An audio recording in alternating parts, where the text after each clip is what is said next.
What you see here is actually the corner store. Locally it's called Toxi, which means like our local store in Saint-Cergue, which is a small town close to Geneva, about 25 minutes only from the IATA headquarters in the Jura Mountains.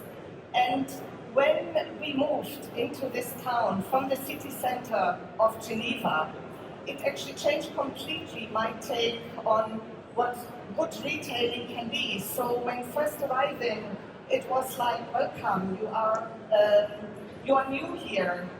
What can we do for you? Now, when I've been away for a little while, I would be asked, we got worried about you. We were already thinking maybe you were ill, hope everything is okay, or was any of our products not okay? And I might get offered like, look, we've got a promotion, and I already received via WhatsApp information about it for your favorite chocolate, and it's 3 for 1 now. Or we've got this great new product. Each time I go into the store, there's something completely new they are trying out and adding.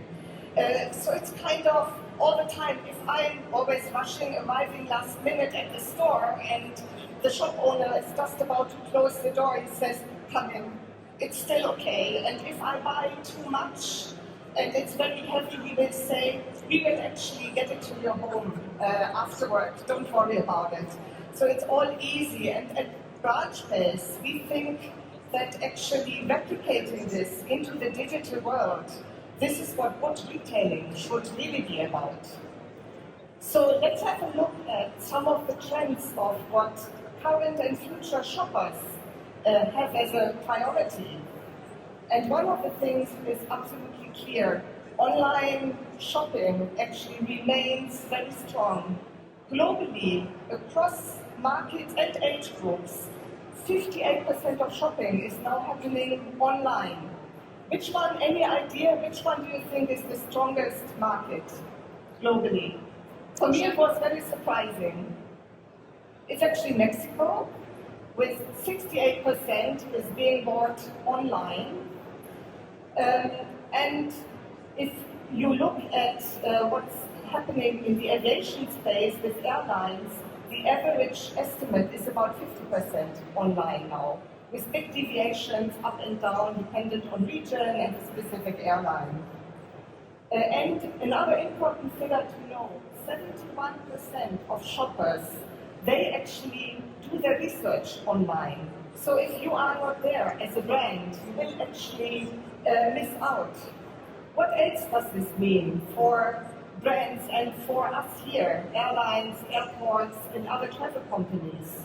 It means you need a digital-first strategy. You need to ensure you've got the right technology, the right processes, and the organization structures in place to reflect this. And you need to ensure that your experiences are right, because shoppers don't expect mediocre experiences anymore. They are used to now, like all of us take their phone every day. When I traveled this morning by train here, it's so amazing. I can just use my credit card. No need to think about complicated tickets. Can I really use the train easily? It's just simple, seamless, end-to-end. That's what customers are looking for now. And it needs to be easy, and then they will use it. And it needs to be omni-channel. 32% actually of shoppers are booking via mobile now. And in the airline and travel world, this is also increasing rapidly. Another big trend, marketplaces. Marketplaces are already quite dominant, and they are meant to remain that way. Just think about how Google Maps alone is changing every single day, and it's taking over a lot of the travel sphere, and becomes a big marketplace on its own. And actually 35% of shoppers shop in marketplaces. But the good news is 46% of them say that they would actually book directly with the brand if the price is right and if the experience is right. People and planet, they become increasingly important for decision making for shoppers. And this means that actually more than 50% of shoppers say they changed their purchase decision because of this. So it's something we need to think about today, how to incorporate this, how to support these goals, and how to make it evident and easy for the traveler to do so. I love that at Changi Airport, for example, there is the attempt to really incorporate a lot of nature everywhere and to also make it very seamless, very easy digitally. Also, other types of commerce. Don't forget them. Don't forget social and completely new times. Social shopping today accounts for 5% of total global shopping, which is a lot. And shoppers say they intend to do more of this. Another interesting one, metaverse. It's 1% of total shopping. It sounds like nothing, but if you think about that, it only started very recent and it is still very much niche today. It is a huge number. So it's meant to stay and offers huge opportunity. It means you need to continuously improve, watch out for these new trends and experiment with them to remain relevant. And 37% of shoppers are used to buying digital products and services now. And it means actually we need to think completely different about physical products. If you look at the latest IATA passenger survey, it's now that more than 40% of customers, they actually want more off-airport services. Online check-in is already becoming normal. But they want now, and this trend is starting to also have their baggage checked in online. And they want immigration electronically. It was such a wow for me to see arriving at Singapore that I could just use an app for my immigration completely electronically instead of a cumbersome process. And the other part of the survey is very clear. Customers want to avoid queues. And you already see that a number of airports are trying to implement virtual queues, the Berlin runway and other virtual products for this.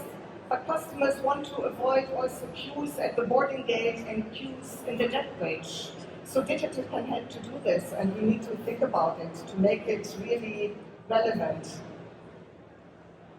At Branchspace, we think day and night, and we are passionate about how can we create better experiences actually for customers to plan, dream, book and experience travel. And I think a sample of our customers, just want to give you 3 or 4 examples, shows what a journey like this can look like. We've got a platform, a digital platform, which is called TripLake. And one example is Oman Air, which decided we want to be the best in digital. We really want to completely change and take account of the new trends. So they decided to implement a full digital ecosystem end-to-end from planning, dreaming, inspiration, really improving this experience up to the booking and shopping, but also then being the travel companion on the day of travel. Then other examples, like in Air Mauritius, just shows to start, we need to increase more awareness for us. We need to increase our direct share, and we need to start slow to get the changes done. So they start with a web portal and a new member portal experience, and we gradually add more elements. Then we've got consulting services as well, and we've got some of the big airline groups like British Airways, IAG, Lufthansa Group, Air France KLM as examples. They are now looking into creating a modular, very easy, offer order management-based environment to better be able to retail and create better experiences for customers easily. We've got customers like Aegean who look at continuous experimentation optimization, and we've been doing this for them for years, and also optimizing UX and UI experiences. Or we've got Turkish Airlines which said we want to be the best in digital, and we want to know what our customers, how we score with them, with the digital channels, but also the physical channels. And we want our digital channels to always be the best. This is just an illustration of the goals can be different and the priorities, and there are different journeys actually to get there. I cannot do without just saying what an amazing team Branchspace is, and I think it makes us quite different. Michael, our managing director, is here as well today, and we've got a huge mix of airline experience, airport retailing experience, technology experience, from Amadeus to Sabre to mobile travel technologies and more, and passionate people.